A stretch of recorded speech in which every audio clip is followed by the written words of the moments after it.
So it has been quite a reprieve, but we are finally back for another episode of the Kittanning podcast, and could not be more excited. Today we have Pennsylvania 41st District, right? Mm-hmm. Senator candidate Joe Pittman. Joe, great to have you here today. Andrew, thanks for having me. Appreciate it. So excited. I was very excited to see that you are running, and I messaged you about potentially getting on the podcast and getting on the YouTube channel, and just couldn't be more excited to have you here. Well, they say timing's everything, and whenever I got your note, I was going to be in the Kittanning area anyway, so figured we might as well just go ahead and do it. Absolutely, yeah. God had some divine planning going on there. So I have a bunch of questions for you. My goal for today is that everybody watching would have a opportunity to learn more about you. I think a lot of times we kind of ignore the actual candidates running, and we look whether it's a Democrat or Republican, and we never get to know somebody's heart. Mm-hmm. So I'm hoping today we can get your heart for the district and see if we can find you some supporters through the YouTube channel and in the Armstrong County area. Very good. I appreciate it. All right. So just a bunch of different questions for you. I know you just tell us a little bit about yourself. Introduce yourself for those that have no idea who you are. Okay. Well, appreciate it. Well, as Andrew said, I'm Joe Pittman, a candidate for state senate for the 41st District. I'm a lifelong resident of Western Pennsylvania. I was born and raised in a small town in northern Indiana County by the name of Hillsdale, graduate of Purchase Line High School. My wife Gina is actually an Armstrong County native. She grew up in Rural Valley, graduated from what was Shannock Valley High School in 1997.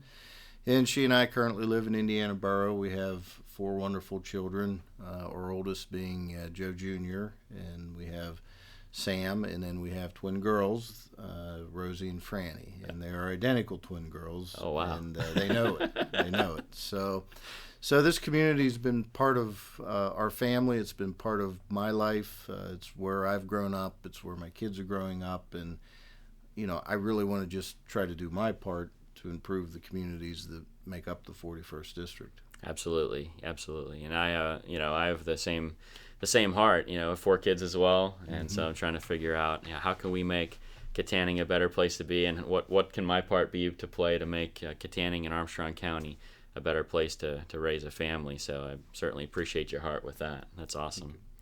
How you planning to balance all this, man? I know if I was running for state senate, wife, 4 young kids, my wife would be ready to kill me. How you gonna end up? Well, that's a great question, and it was something that certainly we didn't decide on overnight. Yeah, and it was a lot of prayer and a lot of discussion with our family. But in my work with Senator White over all these years, my schedule has been pretty uneven and hectic to begin with. Oh yeah. And even though we live in Indiana, I would travel back and forth. I'd travel throughout the district, and so a lot of the aspects of the job my family is already familiar with. My wife, she probably has the hardest job in the world, and that's staying home with our kids. Mm-hmm. And our boys are in school, our girls are not yet, but she's just a stalwart, and she does everything to keep the trains running on time at the house. And if it wasn't for her doing what she does, I certainly wouldn't be able to make this leap and try to continue public service. I can relate it 100%. There's a balancing act, and it's certainly a team effort. And so when someone votes for you, they're not just voting for you, they're voting for the whole family, essentially. They're voting for the team. Package You're right about deal. That. Package deal. Correct. Yep. All right. So I think I have a good idea about this, but I have down here, what motivates you? What is it that you see in the district right now that you think, I think it's my time to run and to serve? I see a lot of needs. I see a lot of issues and problems, but I also see a lot of opportunity. And I think it's important that we look at the positives in our community, the path ahead and the potential that we have. At the end of the day, nobody wants to invest in misery. Absolutely. You've got to have a positive outlook and also recognize the challenges that are in front of us, but make a plan to overcome them, and not just sit there and feel sorry for ourselves. This area has obviously been devastated by some of the massive job losses of the 90s. Those are types of things that you're not going to recover from decades later. I mean, they are generationally something that transforms us. Yeah. But at the same time, we have made progress. We do have things like what Burgad's is doing up on Route 85, what Belflex is doing down at the former PPG site. We have a strong coal mining and natural gas business here in the county. In North Point, it's not moving along like we'd like, but it is making slow and steady progress. And the Route 28 corridor to Pittsburgh is just a natural area for growth and development. So I think there's a lot of potential here.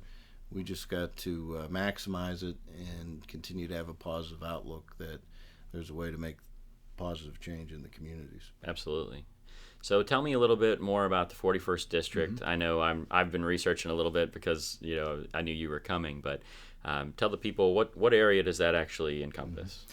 It's all of Armstrong and Indiana County, okay, and that's the easy part to know. Mm-hmm. Then we have parts of Butler and Westmoreland County. Westmoreland County is pretty much the Murraysville area up in through Bell, Washington Township, that area. And then Butler County, we have Sarver, Saxonburg, pretty much the Route 228 corridor over to Route 8. Mm-hmm. And then we go up Butler, up through Karn City and Petrolia in that area. Okay. So that's a pretty big area to try to cover. Yeah, every Senate district has about 250,000 people, and so it's pretty hard to find 250,000 people in rural communities. Absolutely. It causes it to stretch out pretty far. Yeah, so you're going to be traveling around quite a bit over the next couple of years. Yes. Yeah.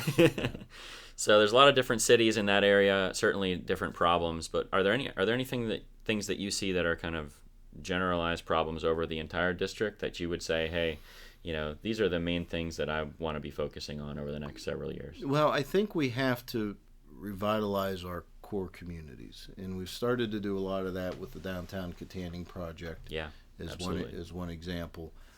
I've been impressed with the county's efforts to tackle blight. The reality is sometimes you've got to tear things down before you can build things up, and there's a lot of blighted areas in some of these towns. Mm-hmm. We've got to get that cleared out. We've got to get those properties back on the tax rolls, make them productive.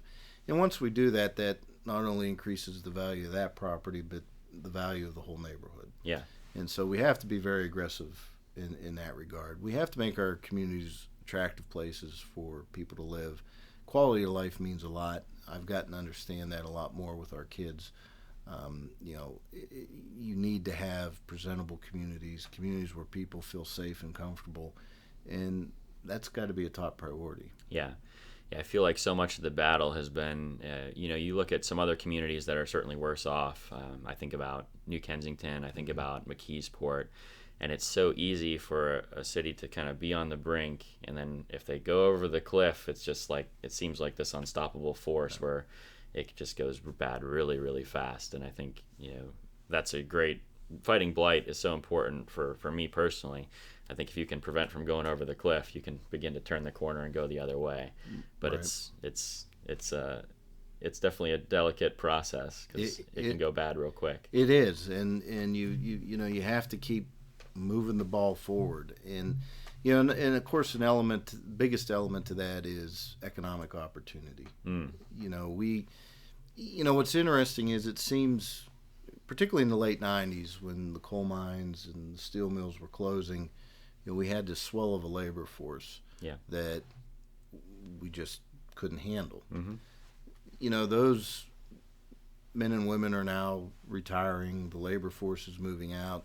So many of the people that are our generation growing up here have moved away, and we're now to this point where our labor force and the jobs available, the skill sets aren't matching up. Yeah, I can't tell you how many employers we go to that are looking for skilled trades, mm-hmm. Welders, plumbers, heavy equipment operators, CDL drivers, and those are all family sustaining wages. Absolutely. Jobs that people can raise a family on, and it's important to deliver that message that those opportunities are there. Mm-hmm. And then, of course, from a policy perspective, we have to protect those job sectors to make sure they're not overtaxed, overregulated, and pushed out of business. Yeah, I love to hear that. I know that can be a big struggle. I mean, I come from a very heavily regulated industry, and it's that push and pull is always hard, and it makes it difficult for anyone else to enter into it if there's all those barriers to entry. So if we can eliminate as much of that as possible, man, that's so helpful. So tell me, that's the big picture. Now, I mean, most everyone here is Armstrong County, Kittanning area. Yeah, what's your favorite thing to do when you come to Armstrong County, or where's your favorite place to eat? Well, I'm going to show you that I've become a true politician. As I said, my wife Gina, her family still lives in Rural Valley, and so we travel to Rural Valley almost every week. Yeah. And so I have to say the best place for me to eat is at my mother-in-law's kitchen table. There you go. All right. But no, I mean, Armstrong County really is a second home to me in many ways. Yeah. And, the Dayton Fair is always something that I look forward to every year. It's such an impressive operation, and what the Fair Board does to keep that moving is really something. Absolutely. The Ford City Parade at the 4th of July has always been a great venue. I have memories of Don, Senator White, being in that parade for years and years and years, and the crowd is just pretty hard to fathom. Yeah. Unless you've been there for it. Yeah. So, Armstrong County has such a unique identity, and their communities are unique and different in different ways, and I just think that's pretty special. And you don't like to see the community struggle, and that's part of, again, my motivation. I want to try to be helpful to make sure those communities have the ability to improve and move forward. Yeah.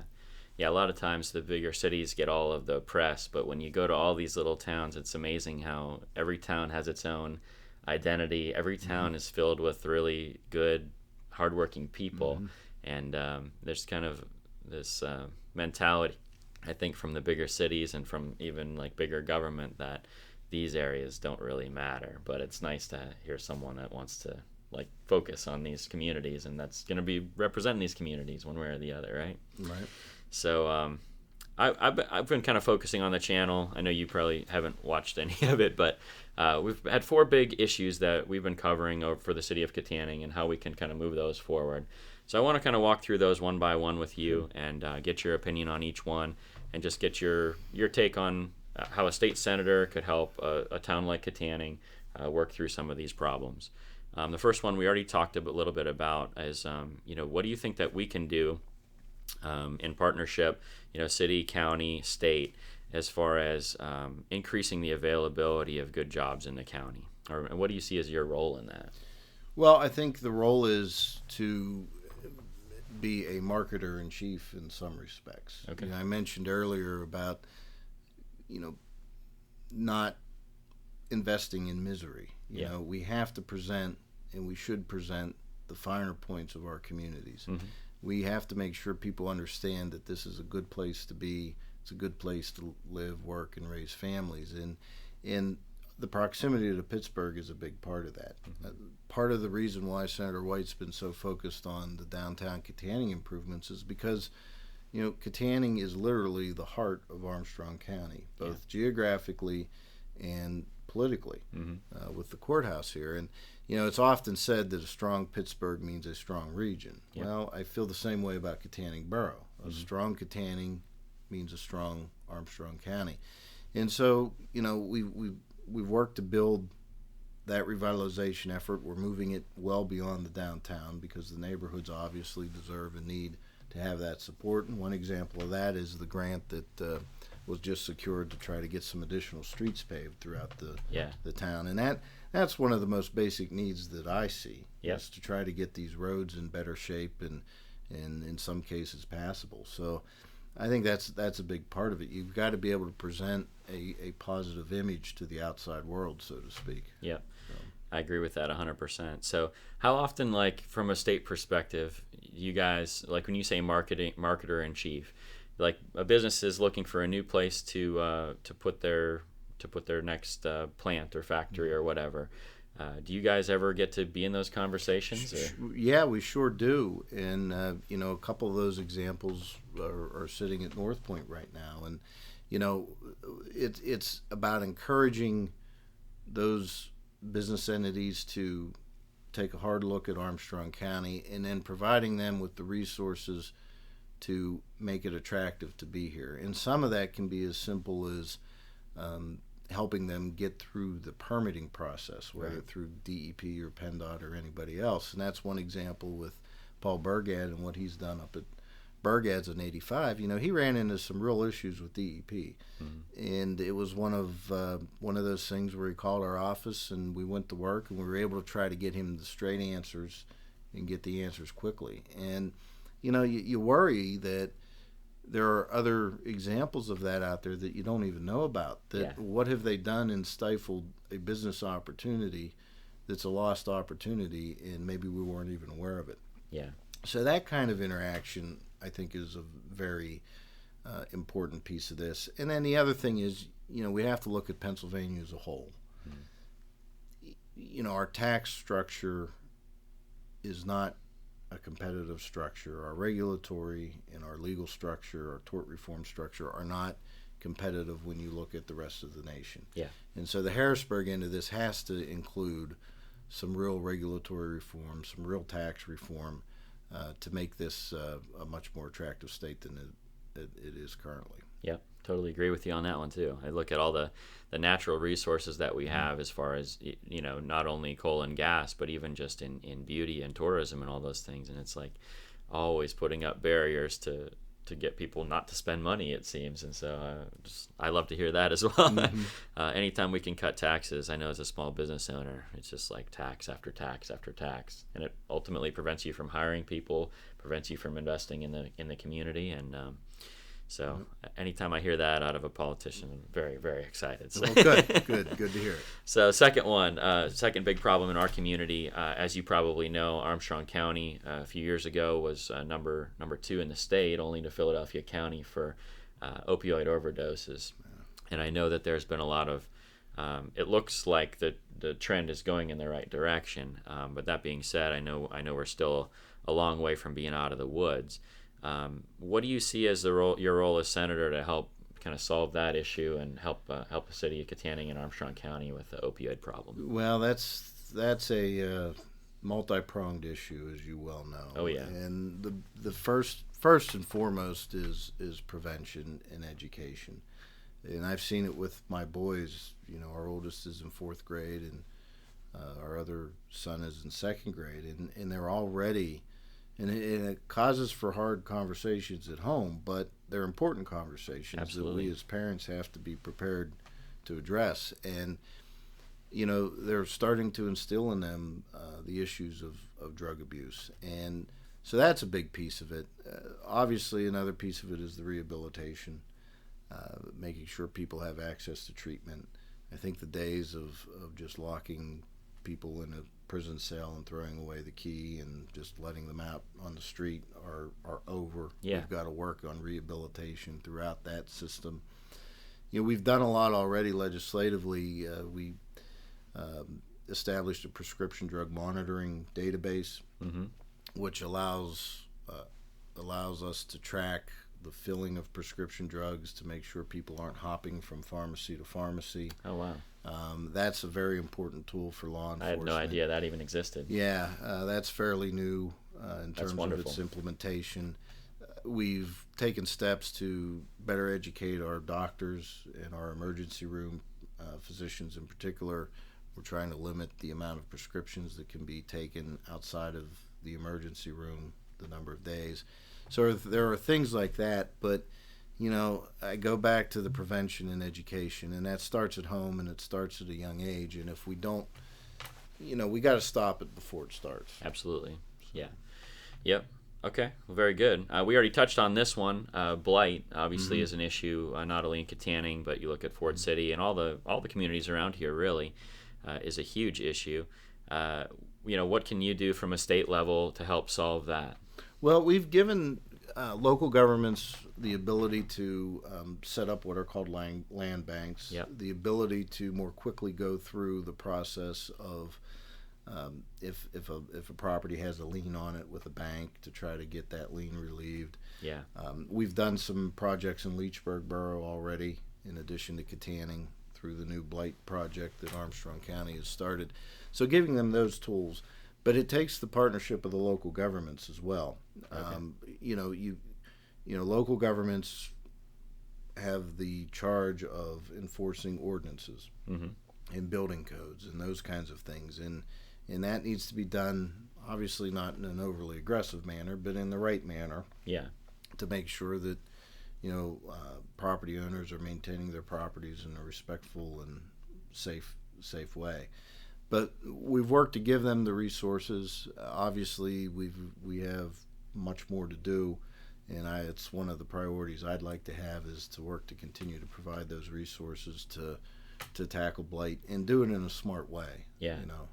Yeah, one thing that I've noticed is a lot of times they're trying to update codes and those kinds of things because everything is so, I don't know, almost prehistoric sometimes, Right. and trying to get those things up to date. I don't know if the state has any kind of help that the local community could go to and say, hey, we're looking for this kind of code, or can you connect us with another city that is maybe doing it right that could help us along with this. I'm just looking at that marketer in chief role and wondering if you have any solutions from other cities. Like, do you have any examples within the district of someone that's really tackled blight that we could utilize? Well, I'll tell you, Armstrong County really is becoming a model in tackling blight. Okay. Westmoreland County started a lot of it in this region with the land bank that they established. Armstrong County modeled theirs after it, and it's starting to take off. I mean, one of the properties just down the street here was finally demolished, Yeah. long overdue. Yep. And as I said, there have been a few in Leechburg, and I know they have a plan to tackle quite a few more. So. Yeah.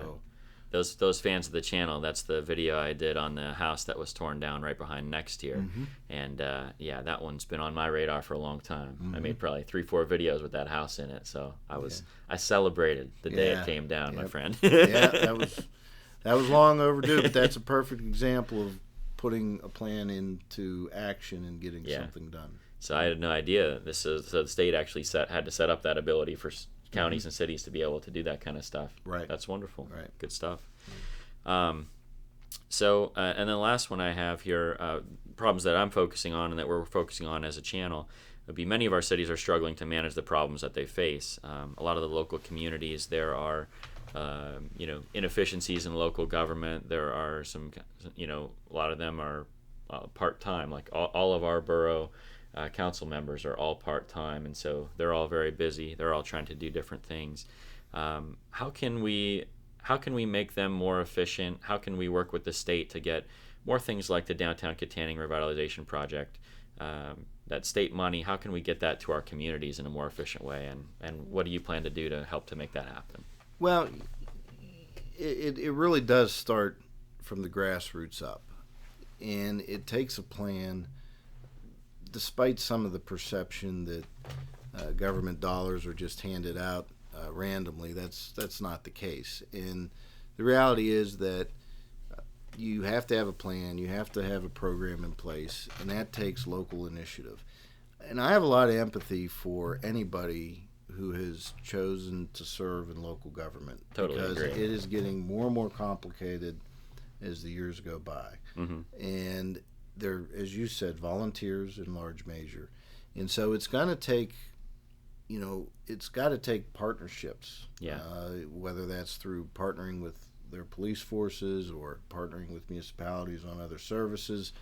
I was encouraged to see that Kittanning hired a municipal manager. I think that's an important first step, to have somebody there with the day-to-day operation. And so a lot of it is about providing the technical resources. As we say often, a grant can't be funded if the application doesn't exist. Right.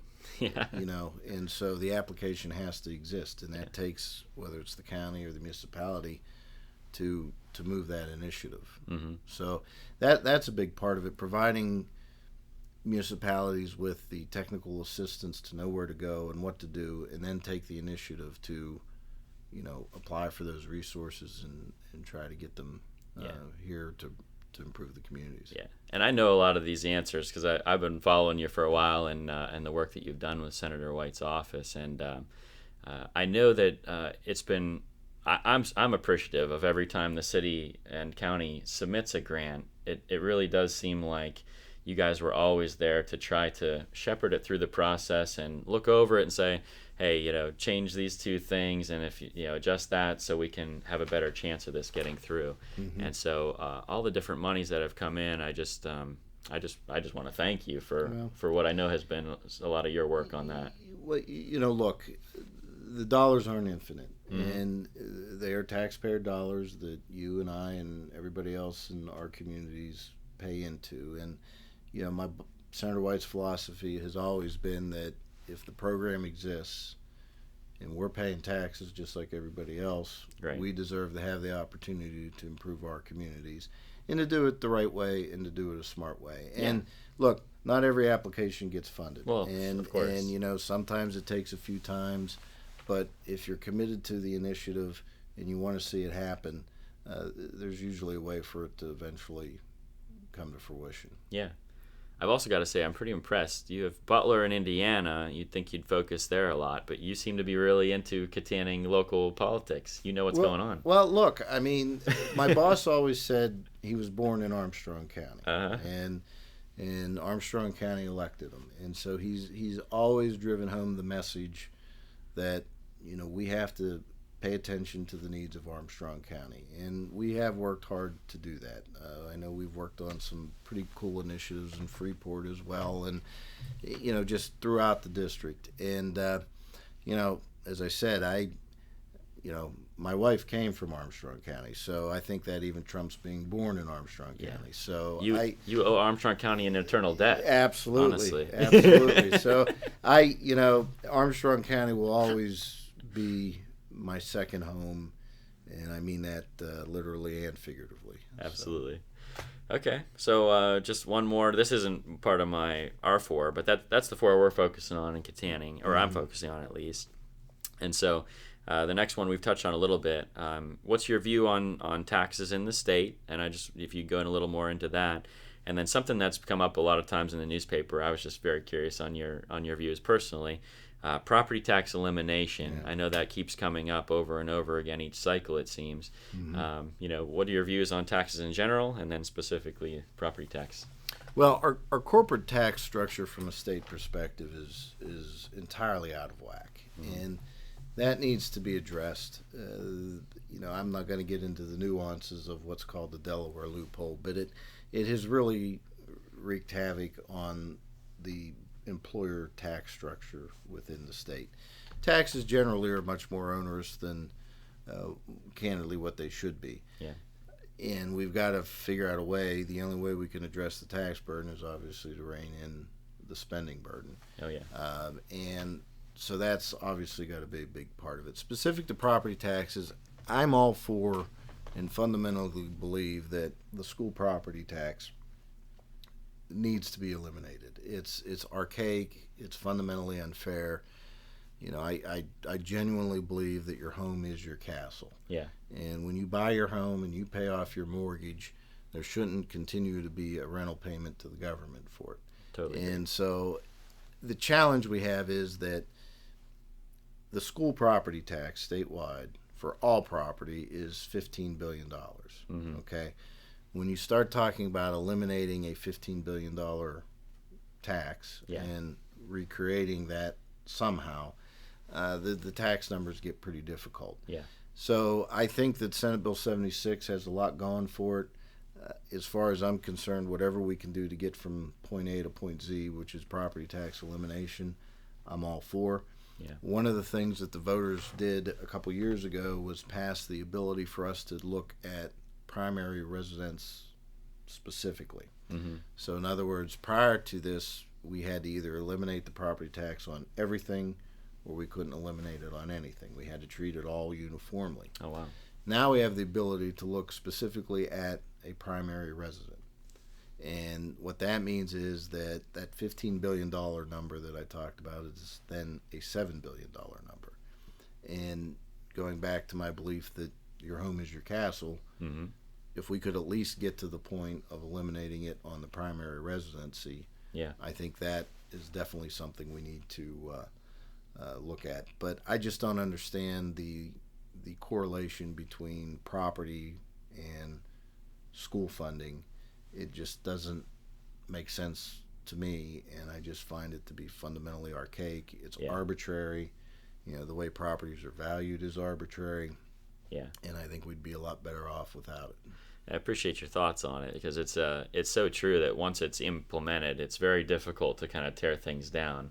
So people really need to understand, like, that's a process. It's not gonna be a one-step thing, probably. Yeah, and people are getting discouraged, and I understand that, because this has been a decades-long discussion. Yeah. But it is resonating every year more and more, and you just got to keep at things. We didn't get to where we are overnight. And so we're not going to change it overnight. Yeah, absolutely. I mean, our founding fathers had it pretty rough, but they never got discouraged. That's right. So yeah, you just keep plugging away one Right. day at a time. Okay, well, we're getting close to wrapping it up here, but I just want you to be able to tell everybody, what do you think makes you uniquely qualified over any other person to be our next state senator? Well, I understand the work. I've been Senator White's chief of staff for 18 years. I have a passion for this community. This community is in my heart. Public service is in my blood. And I just want to do a good job for the people of the 41st District.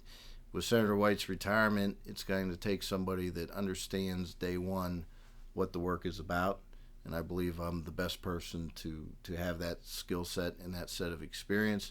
The reality is whoever is elected to replace him will be sworn in early June, which will be right at the time when budget discussions begin. Oh, wow. And I think that my experience will allow me to walk in there and be as prepared as anybody to represent this district during budget discussions. Fantastic. So what's your overall vision for the district? Like, let's say you win this special election, you win in 2020 in a re-election campaign. What would your district look like in 5 years from now, if everything would go how you envision it to happen? Well, in a perfect world, we'd have all the streets paved in gold and all the blight removed. But the reality is, we just have to continue to stay focused in making targeted and smart improvements to our communities. I really do believe we have to continue, and you start to see it, but you've got to continue to build that fundamental belief that there are quality jobs here in our community if our youth have the skill sets they need to be employed with them. Yeah. We still have a vibrant coal and natural gas business. Those are, to me, God-given natural resources. Mm-hmm. We've been given responsible domain over this planet, and we need to continue to responsibly use them. Those are real jobs. They're family-sustaining jobs. I think we need to defend that industry and protect it and do it in a smart way. So I'm hoping to do what I can and to do my part to improve the infrastructure in our communities, improve upon the job climate, mm-hmm. Particularly with the labor force training, and of course try to tackle some of the larger issues that we've talked about: property tax elimination and, of course, statewide corporate business tax reform. Okay. All very important. Great stuff. So for anyone who would like to support you, for anyone who would like to get involved with supporting your campaign, mm-hmm. How can they do that, and when do they need to vote? Well, the election will be on May 21st, which will be the same day as the primary that is regularly scheduled. So from that perspective, it'll be a one-day, easier opportunity for people who are going to be voting through the normal elections to also vote in the special election. That'll be simultaneous. So that'll be May 21st. Polls will be open at normal times, normal polling locations. Okay. Throughout this campaign, I will be very open on Facebook. You can look me up on Facebook. I have a pretty active Facebook page already. Great. I do have an email address, which is joe.pittman@pasenator41.com. We also have a phone number, which is 724-541-3685. 3779. And again, the Facebook page is probably the easiest way to keep up with what we're doing and to get a hold of me. Great. So you guys, I'll put all that information in the description. So if you have any questions for Joe, if you want to get a hold of him, please feel free to do that.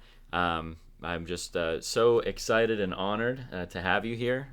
Never would have imagined that I would be interviewing a potential future state senator. So it's been an honor. It's been a pleasure, and I wish you the best of luck. Andrew, thank you. Yeah. And I wish you the best, and thank you for all you're doing for Kittanning and the surrounding communities. Thank you, sir. God bless you. We'll talk to you all real soon. See you in the next one.